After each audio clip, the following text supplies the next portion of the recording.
नमस्कार दोस्तों, आप सभी का स्वागत है अपने YouTube चैनल हेलो हिंदी में। दोस्तों, हम लोग इस समय सामान्य हिंदी के प्रश्नों को कर रहे हैं और इन्हीं प्रश्नों की आगे की कड़ी में हम आज यहाँ पर प्रत्यय के कुछ प्रश्नों को लेकर उपस्थित हुए हैं। कुछ क्या 30 प्रश्न हैं दोस्तों, और ये बहुत ही इम्पॉर्टेंट क्वेश्चंस हैं जो पिछली परीक्षाओं में पूछे जा चुके हैं। आशा करते हैं आप सब अपनी पढ़ाई मेहनत और लगन से कर रहे होंगे और इन प्रश्नों से आप कुछ ना कुछ अवश्य सीखेंगे। जो इस चैनल पर नए हैं, कृपया हमारे चैनल को सब्सक्राइब करें और अच्छा लगे तो लाइक करें, दोस्तों साथ शेयर भी करें। चलिए दोस्तों, बिना किसी देरी के शुरू करते हैं। प्रत्यय क्या है, प्रत्यय किसे कहते हैं? जो शब्द के आगे लगता है, जो शब्द के पीछे लगता है, जो शब्द के बीच में लगता है, इनमें से कोई नहीं। तो दोस्तों यहाँ पर ऑप्शन बी सही है। जो शब्द के पीछे लगता है और उसके अर्थ में परिवर्तन कर देता है, जो शब्द के अर्थ में परिवर्तन कर देता है, उसे प्रत्यय कहते हैं। दोस्तों इसकी परिभाषा प्रत्यय की है कि जो वह शब्द प्रत्यय उसे कहते हैं जो शब्द के अंत में लगकर उसके अर्थ में परिवर्तन कर देता है, उसे प्रत्यय कहते हैं। आगे बढ़ते हैं दूसरे प्रश्न की ओर। प्रत्यय को अंग्रेजी में क्या कहते हैं? सफिक्स, वर्ब, प्रीफिक्स या फिर एडजेक्टिव? तो यहाँ पर ऑप्शन सी सही है। प्रत्यय को प्रीफिक्स कहते हैं। निम्नलिखित में किस शब्द में नी प्रत्यय नहीं लगा है? शेरनी, मोरनी, नौकरानी या फिर कुटनी? दोस्तों आप देख रहे होंगे यहाँ पर नी सब में दिख रहा है, लेकिन नी ऐसे नहीं होता है कि नी दिख गया तो वही प्रत्यय है। दोस्तों यहाँ पर जब विग्रह होता है प्रत्यय का तो सार्थक शब्द बनने चाहिए। जैसे शेरनी में शेर प्लस नी हो गया, इसमें शेर सार्थक है। मोरनी में मोर सार्थक हो गया। नौकर और आनी, दोस्तों नौकर और आनी, आनी कोई ये सार्थक शब्द है क्या? जैसे नौकर सार्थक हो गया और आनी ये कोई सार्थक शब्द है क्या? नी।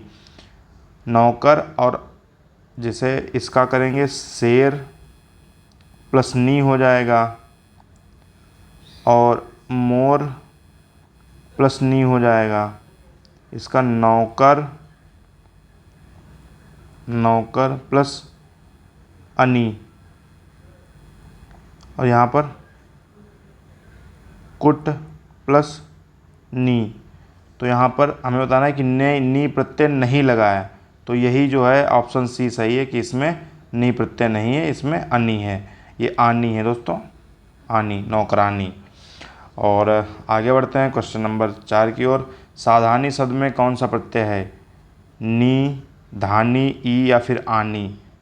तो यहाँ पर सावधानी में कौन सा है दोस्तों? सावधान,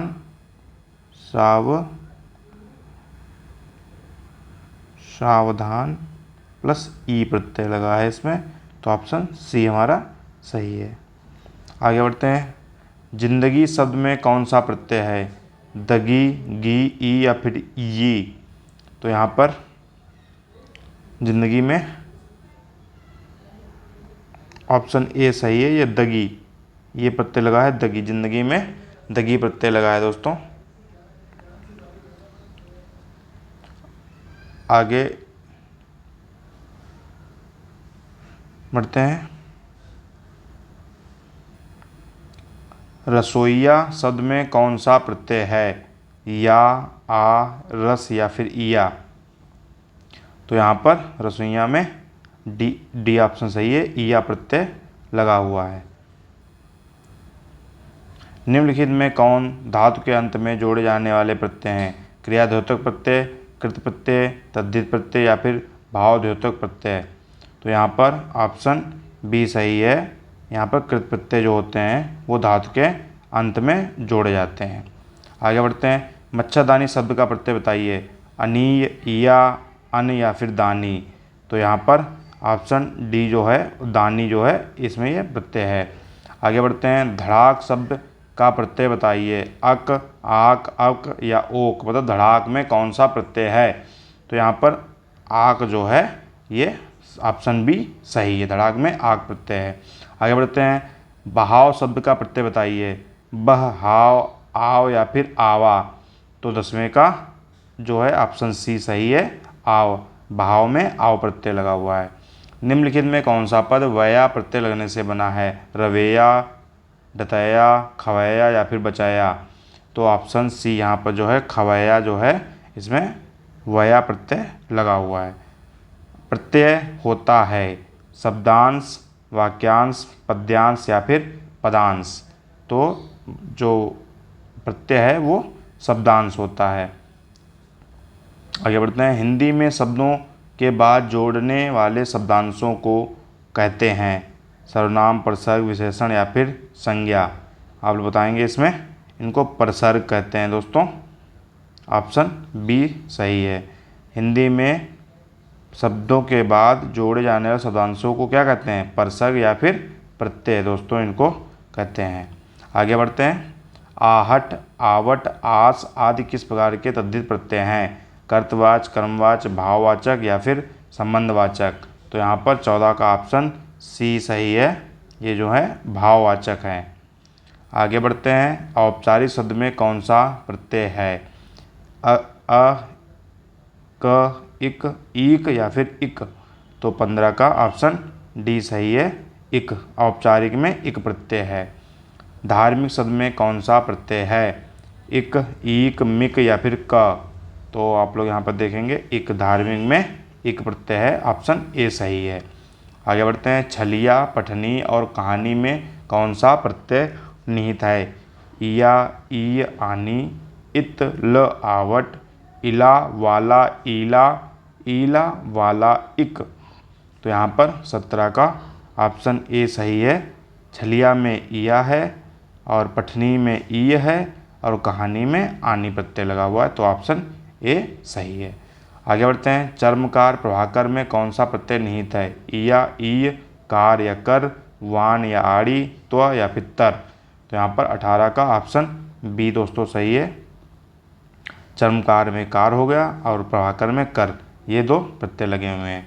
आगे बढ़ते हैं। खिलाड़ी या गमनीय, खिलाड़ी कामा गमनीय शब्द में कौन सा प्रत्यय प्रयुक्त है। आड़ी, ई, तार, तर, वत, हर या ईला, नी। ये तो आप लोग तुरंत पहचान गए होंगे, ये ऑप्शन सही है। खिलाड़ी में आड़ी और गमनीय में ई, ये दो प्रत्यय हैं। गाने वाला लघुत्तर शब्द में कौन सा प्रत्यय प्रयुक्त है। वत, तर, वाला, वाला या तर, वा, टर या फिर आन या एक। तो 20 का ऑप्शन बी सही है। गाने वाला में वाला, लघुत्तर में तर, ऑप्शन बी सही है। दोस्तों आप लोग कमेंट बॉक्स में एक बार ज़रूर बताना कि आपके 30 में से कितने प्रश्न सही हुए हैं। सभी लोग एक बार कमेंट बॉक्स में ज़रूर बताना। आगे बढ़ते हैं। खंडहर, लुटेरा शब्द में प्रत्यय है। हर या एरा, ईला या तर, र या रा, खंड या लुट। तो आप इसमें कौन सा ऑप्शन सही है। तो खंडहर में हर हो गया, लुटेरा में एरा, तो ऑप्शन ए सही है दोस्तों यहाँ पर। आगे बढ़ते हैं 22वें की ओर।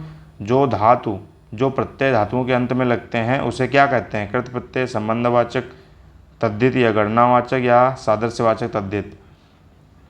तो आप लोग बताइए ऑप्शन इसमें कौन सा। अभी पिछला भी एक प्रश्न ऐसा आ चुका है, तो उसमें ऑप्शन ए सही है। जो कृत प्रत्यय है वो धातुओं के अंत में लगते हैं। आगे बढ़िए। जो प्रत्यय संज्ञा, सर्वनाम, विशेषण में जुड़कर नया शब्द बनाते हैं उसे कौन सा प्रत्यय कहते हैं। कृत प्रत्यय, तद्धित, कृत और तद्धित प्रत्यय, इनमें से कोई नहीं, इनमें से कोई नहीं। तो ऑप्शन इसका कौन सा सही होगा, आप लोग बताइए कौन सा, ए सही है कि बी सही है या सी या फिर डी। 23वें का जल्दी से बताइए। तो ऑप्शन बी सही है इसका, ये तद्धित प्रत्यय जो है ये सही है। 24वें के बढ़ते हैं। कृदंत प्रत्यय किन शब्दों के साथ जुड़ते हैं। संज्ञा, सर्वनाम, क्रिया या फिर अव्यय। तो ऑप्शन इसका सी सही है। जो कृदंत हैं वो क्रिया के साथ जुड़ते हैं। आगे बढ़ते हैं। पांडव शब्द में कौन सा प्रत्यय है। कृदंत, तद्धित, स्त्री या फिर प्रत्यय नहीं है। तो 25वें का ऑप्शन जी, डी जो है ना, दोस्तों ये ऑप्शन डी जो है इसमें प्रत्यय नहीं है। आगे बढ़ते हैं। लौकिक शब्द में कौन सा प्रत्यय है? लोइक, किक, अक या इक? तो ये तो आप लोगों को देखते ही पता चल गया होगा, इक जो है ऑप्शन डी सही है इसमें। आगे बढ़ते हैं। श्रुत शब्द को स्त्रीवाचक बनाने के लिए किस प्रत्यय का प्रयोग होगा? या, ई या इक या फिर आ? दोस्तों ये श्रुत जो है ये पुल्लिंग है और स्त्रीलिंग, सॉरी दोस्तों मैंने वही लिख दिया। श्रुत जो है ये दोस्तों ये है पुल्लिंग और सुता ये स्त्रीलिंग है दोस्तों, ये पुल्लिंग है। तो श्रुत को स्त्रीवाचक बनाने के लिए हम आ प्रत्यय जोड़ेंगे तो ऑप्शन डी यहाँ पर सही, तो सुता हो जाएगा, ये स्त्रीलिंग हो जाएगा। आगे बढ़ते हैं। लेखक शब्द में कौन सा प्रत्यय है? क, आक, अक या फिर इक? तो 28वें का ऑप्शन सी सही है दोस्तों, यहाँ पर अक जो है लेखक में अक प्रत्यय है। आगे बढ़ेंगे। सजावट शब्द का प्रत्यय बताइए। आव, आवट, आहट या फिर टा? तो 29 का बी जो है ऑप्शन सही है, सजावट में आवट प्रत्यय है।